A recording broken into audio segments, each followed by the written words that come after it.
Hey everybody, what's going on? Hexlex here with another Master Duel video for y'all. So about a week ago, or relatively recently, not really sure exactly the timing of when this video is going to be released to the other one, I covered Adamancipator again, and was kind of on a quest to figure out like what exactly is the best build for Adamancipator now that Block Dragon has gone to 1, because I do believe that the deck is still quite good.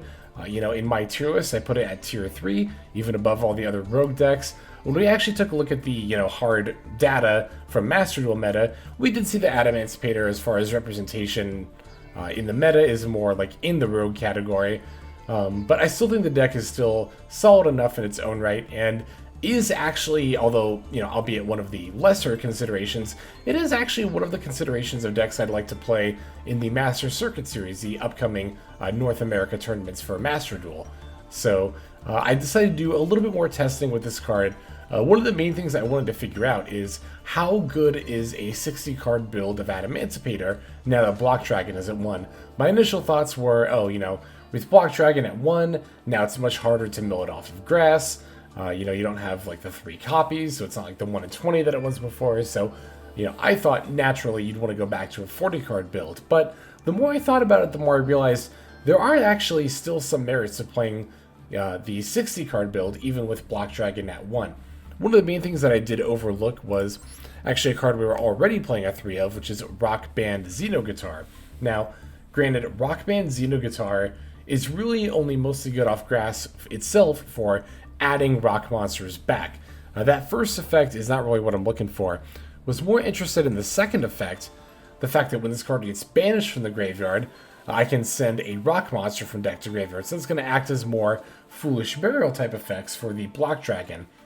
Now, the way that I decided to increase the consistency of that effect is to bump up the number of Gigantes. Even in the last build that we were playing, the last 60 card build, we were still only playing 2 Gigantes. Now I'm playing 3, because with a third copy, it's more likely that I mill it off of grass. The idea is that ideally, if I don't mill a Block Dragon, my one Block Dragon off of grass, we can mill Xenoguitar and Gigantes, use Xenoguitar's first effect to add the Gigantes back to the hand, then we can use Gigantes to banish that Xenoguitar from grave to special summon itself, and then from there, we get the second effect of Xenoguitar to Foolish the Block Dragon. So, in that vein, I've decided to also bump up the number of copies of Miracle Rupture. We're playing 3 of those now to Foolish, not only Xenoguitar, but also Gigantes potentially if we need to add it back with the Xenoguitar later. And then, of course, we're also still rocking a playset of Small World, which will definitely help boost the consistency of getting Block Dragon to our hand. Of course, being 60 cards as opposed to 40 is going to make our deck less consistent overall in terms of our opening hands. But again, just testing to see whether or not, or rather how much, Block Dragon being at 1 really makes 60 cards. Whether it makes 60 cards like the lesser choice. And honestly, after doing this testing, I think 60 and 40 cards are still about equally viable. I guess I would say in the past when Block Dragon was at 3, the 60 card deck I thought was pretty firmly the better build. I think it's a little more even now. I think it's actually fairly even now, but that's definitely higher up than I expected the 60 card build to be in terms of its consistency and power level. So, of course I have some games to show you where I'm playing this version of the deck. But as always, as ever, let's go ahead and break it down card by card first. I'm actually trying to scan it over. Oh yeah, because there were other things that I changed as well. I added a copy of Weeping Idol. I was playing 2 Tackle Crusader. I just took one of those out. Put in a copy of Weeping Idol, mostly honestly to act as a small world bridge. Of course, the effect of Weeping Idol can be very useful. Having an extra level 2 body on the board might not seem super useful on paper, but in practice can be the difference between like a level 8 or level 10 synchro.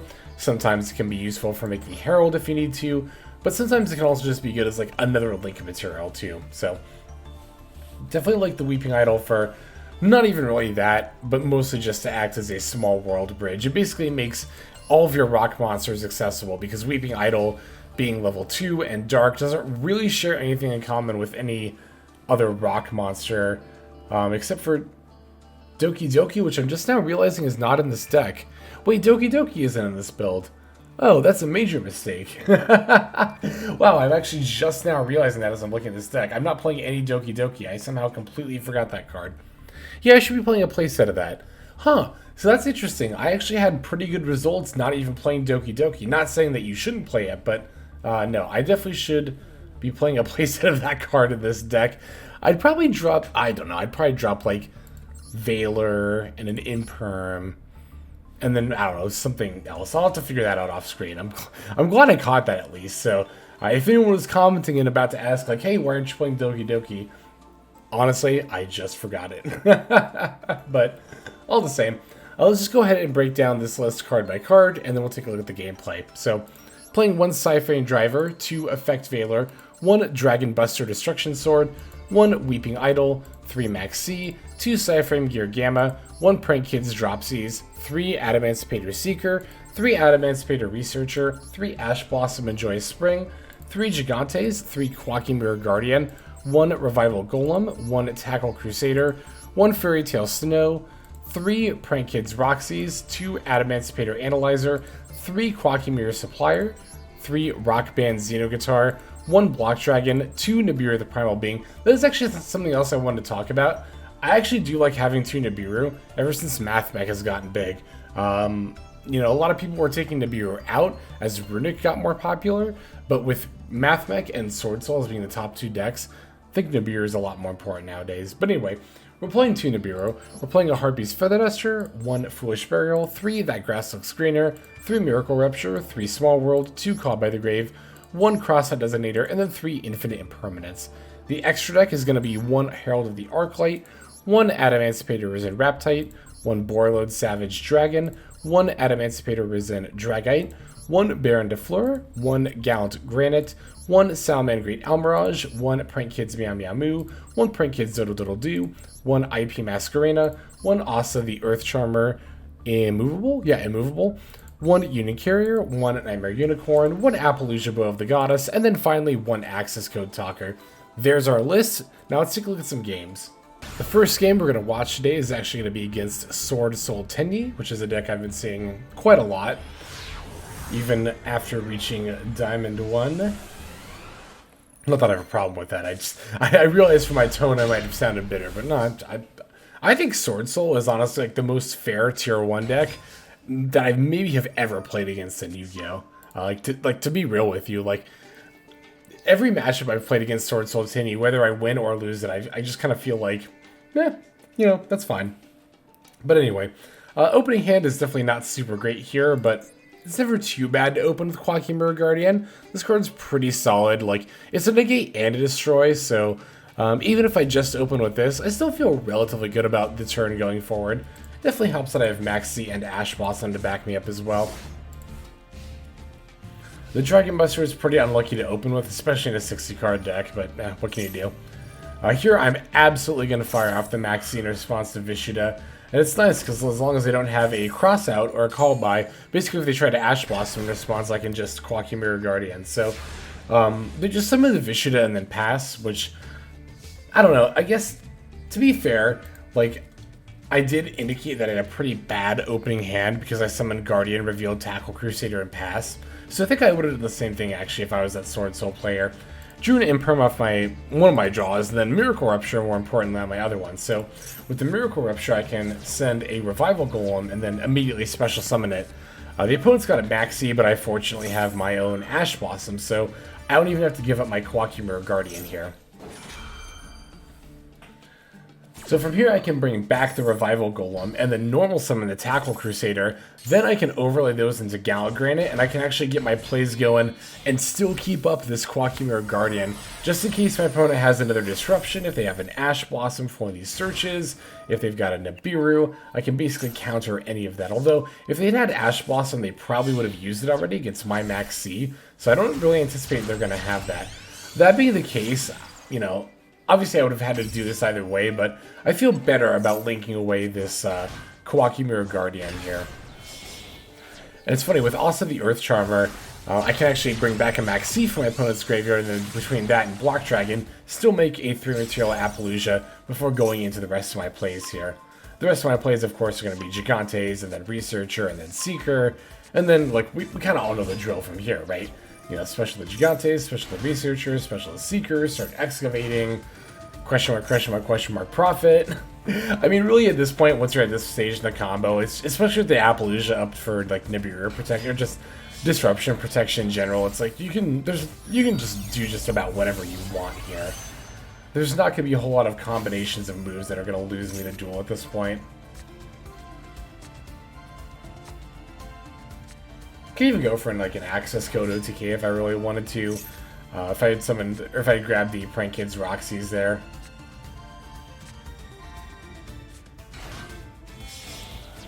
But nah, it's not going to be necessary. I think I'm just going to want to go for Baron here. Now I'll just use Baron to blow up the Vishuda, and then like between the monster negates and the Omni negate, there's nothing my opponent's going to have here. So yeah, even though our opening hand was pretty terrible, I mean, we only had the Koa'ki Mirror Guardian, like that and the disruption in your opening hand is more than often enough just to make it through the opponent's turn.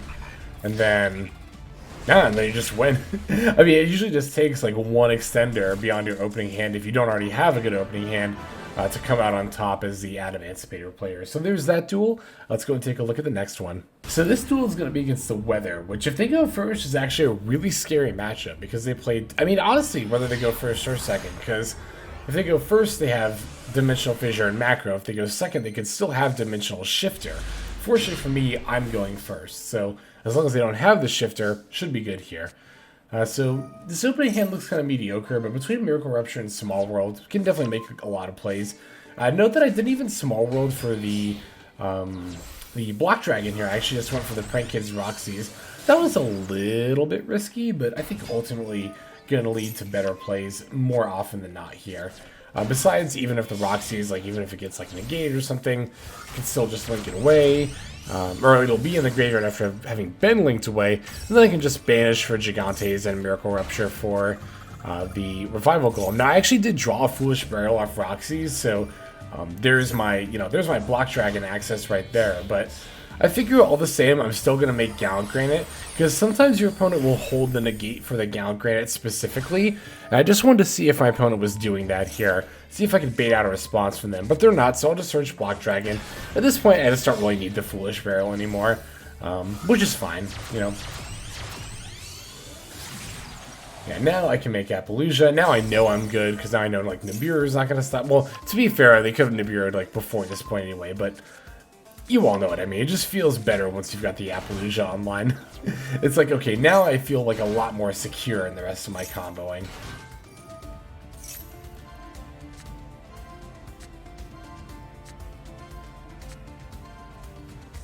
Yeah, so one of the reasons I think I actually kind of want to play this deck, maybe in this tournament, again, this is like the Master Circuit series. Again, this Adamancipator is probably at the bottom of my list of the decks that I'm considering, but one thing that I do really appreciate and really like about this deck is, like, it's sheer, not just resilience, because it's not just a matter of being able to play through disruption, but, like, just the ability to have so many different lines in general through disruption, based on what's in your opening hand.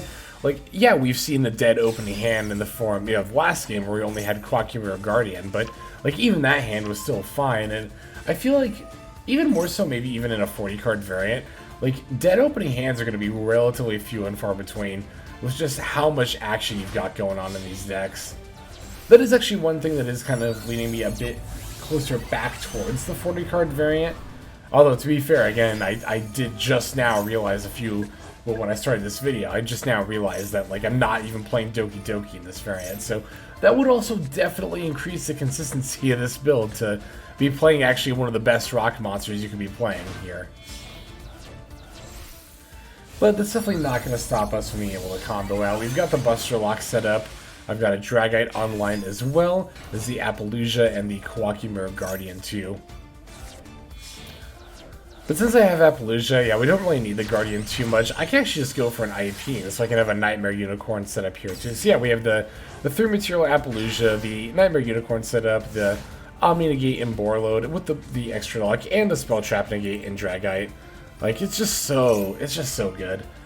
Here I am definitely got a Dragite and a Feather Duster. I absolutely want to keep this extra deck lock.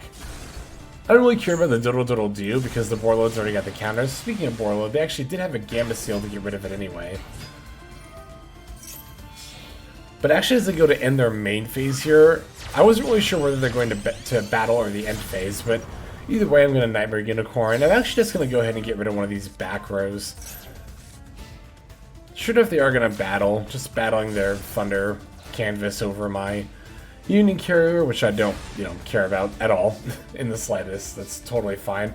I've already got Lethal on board, so I'm just going to go ahead and activate Dragite's effect. I was a little bit scared here because I thought, like, oh, they're going to return my monster in my hand, but then I realized, like, oh wait, this is only when a weather monster, isn't it only when it battles? Yeah, when it battles, so it's like the card wasn't even as good as I thought it was, but that's why I kind of just negated it with Dragite, also just to get off the board, but still. So yeah, we'll bounce their monster, and then yeah, like I said, we've got far more than 8,000 damage already in play here, so we'll just start smacking them down for lethal, and boom, there it is. Alright, there's that game. Now let's go ahead and move on to the next duel. This duel is going to be against Mathmech, which is, I think just because I'm less familiar with it than all the other matchups, one of the ones that I'm a little more intrigued about. I've actually, it's funny, I've considered, like, I don't know, in my quest to practice for the Master Circuit series, I'm anticipating a lot of Mathmech, so I've almost been wondering if I should just, like, find a Mathmech channel and just hop into it and just play test against them, but in any case here, I'm going to go for the Dropsies line at the start, and I actually, it's too bad I couldn't have gotten, the Rocksies and or Meow Meow Moo Engrave to special a Supplier while keeping another Rocksies in play, but alas, I'm going to have to hope that my Rocksies draw is good enough, which is unfortunately not, because I don't have another extender I can go into, but, I've got to call by an Imperm, so we're just going to have to make do with that and hope that's going to be good enough here. But it's going to actually start off by normal summoning a Ghost Spell, which is very, very interesting. I was like, what are they doing? And I was like, oh, Almirage, they're going to special that Parallel, right? I thought they were going to summon Parallel Exceed, but it's actually Mathmech Edition, so. From there, that's going to be 2 Cyberus monsters, which is enough for Splash Mage, and, I recognize the start of a access code line when I see one, so I'm not going to use the Imperm just yet. I'll just call by whatever they decide to bring back with Splash Mage. Well, whatever, it's going to be Mathmech Edition, so they can't be Soundman Great Almirage here.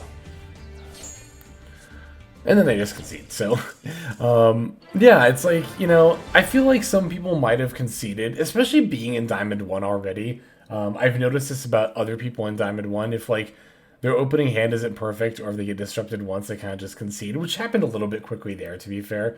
But at the same time,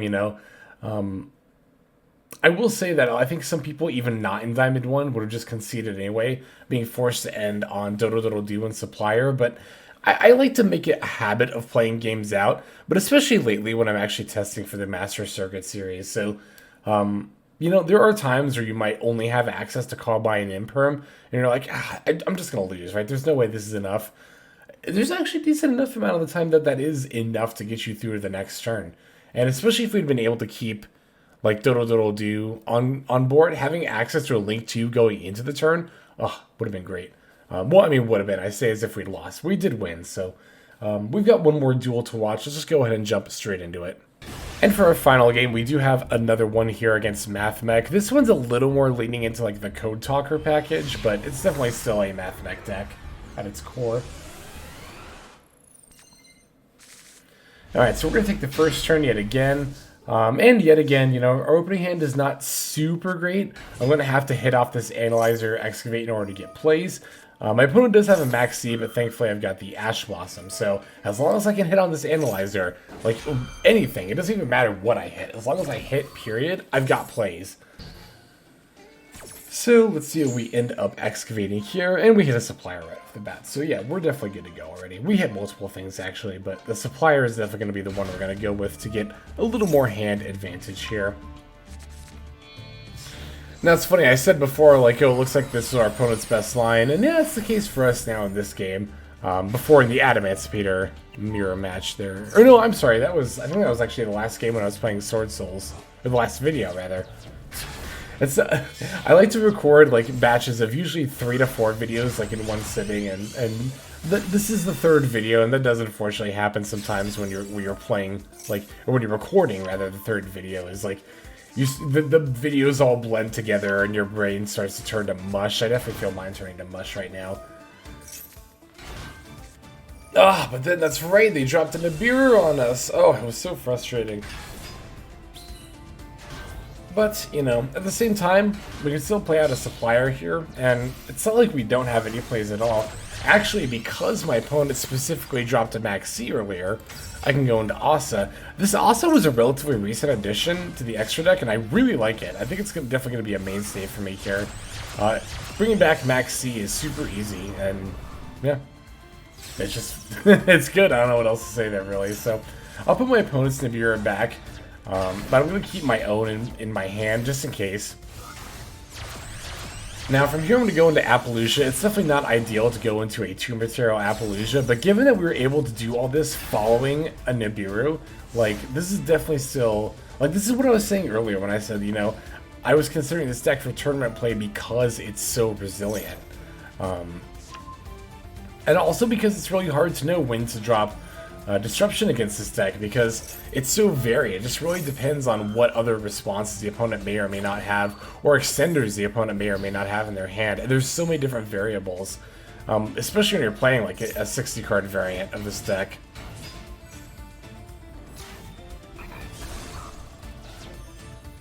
Yeah, now that they've battled over, I know they're not going to OTK me, obviously, so I don't have to really worry about that anymore. And Block Dragon is going to get its effect off no matter how it's into the graveyard, so this is definitely looking like a board ripe for the Nibiruing.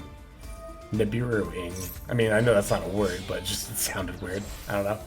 Yeah, I've mentioned this before. I think Nibiru is going to be super important moving forward in this format. Just like the number of Mathmech and Sword Soul decks out there. Like, yeah, I definitely think Nibiru is something that we're going to see a lot more of moving forward. I'm going to try to include, well, I've been including it in my decks, but definitely going to make an extra case to make sure it's in all of my decks moving forward from here. So there are those games. Now let's go and take a look at the outro. Alright everybody, thank you so much for watching all the way to the very end of the video like this. That means a whole lot to me. Not just personally, but it's also a great way of supporting the channel as well. If you're interested in supporting the channel in other means, you can of course feel free to comment and or subscribe right here on YouTube. I'm always looking to the comments section. You guys leave some pretty awesome feedback as far as like constructive criticism goes when it comes to deck building, gameplay, channel content, all that stuff. So feel free to leave your opinion down there. I will be sure to take a look at that there. And then subscribing is going to be the best way to get notifications of when these videos drop. That does happen every day, by the way, so if you're looking for daily Master Duel content, you've come to the right place. And there are more places where you can get some daily Master Duel content. If you check out the description below, follow the top link over to my Patreon page. There, for just $5 a month, which is as much as you pay for a booster pack, you'll find a lot more value than a pack full of filler over there. We've got some previews for content upcoming here on the channel. We've got some exclusive games that are only posted over on Patreon over there. We've got some Q&As, and then you can also have your name featured in this lovely credit sequence where I thank all of the people who are helping contribute over there on Patreon. It's a huge support to the channel, and it really means a lot as well. So thank you everyone who is donating that is featured here on screen. And again, you know, it's not just a pure donation, you do get some more daily Master Duel content over there just for being a part of the Patreon.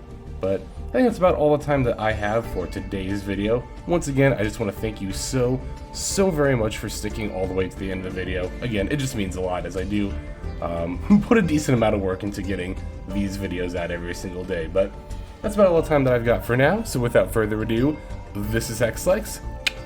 I'm signing out, and I hope you have a fantastic day.